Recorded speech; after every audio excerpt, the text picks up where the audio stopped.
Saiko Devin qui nous fait ce tweet. Alors pour ceux qui ne savent pas, Saiko Devin c'est un créateur de contenu manga et plus particulièrement Dragon Ball.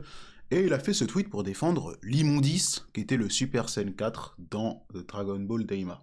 En disant ça serait reçu comment de nos jours si les héros faisaient du volleyball avec l'ennemi principal, en parlant de Goten et Piccolo, face à Super Buu. Qu'un Kaioshin nous sort du chapeau qu'il peut mourir et ressusciter le héros principal, en nous parlant du Tai Kaioshin, plus lui offrir des boucles d'oreilles permettant de fusionner encore plus vite. En parlant du coup des Potara. Bon, moi j'ai répondu à son tweet frauduleux, parce qu'il faut le dire, son tweet est frauduleux. Son premier point là sur Goten et Trunks, Gotenks du coup, qui sont en train de faire du volleyball, en fait c'est des gosses qui jouent au volley. Donc à partir de là, un gag de gosses qui jouent au volley dans un combat sérieux, surtout qu'on sait que l'arc-bout est un arc qui se veut un petit peu plus gag, mais vraiment un tout petit peu, et que les enjeux sérieux restent quand même dans le truc. Une petite parenthèse comme ça, ça pose pas de problème, donc c'est ce que j'ai écrit. Le vieux Kaioshin, il est présenté comme un dieu de très haut niveau. Hein, quand le vieux Kaioshin arrive, on ne dit pas que c'est n'importe qui, on ne dit pas que c'est un random, non, on dit, oula, c'est vraiment le dieu Kaioshin, c'est le vieux Kaioshin, et qu'il est vraiment chaud.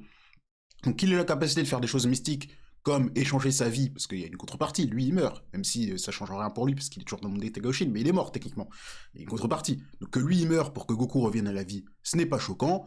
Et ensuite, quand il parle de Potara, en disant oh là là, aujourd'hui on dirait que ce serait frauduleux les Potara, parce que ça permet de fusionner encore plus vite.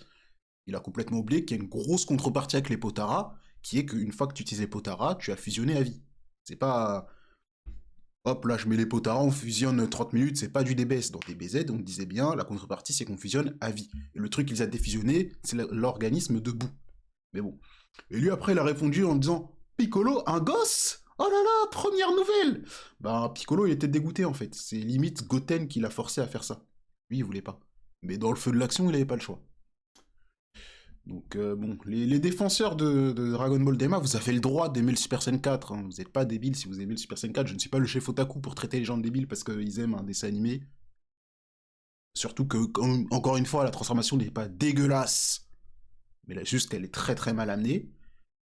Mais arrêtez de forcer en disant tout et son contraire et n'importe quoi et relisez Dragon Ball. Surtout quand t'es censé être créateur de contenu Dragon Ball, bordel de chips. À plus dans le bus.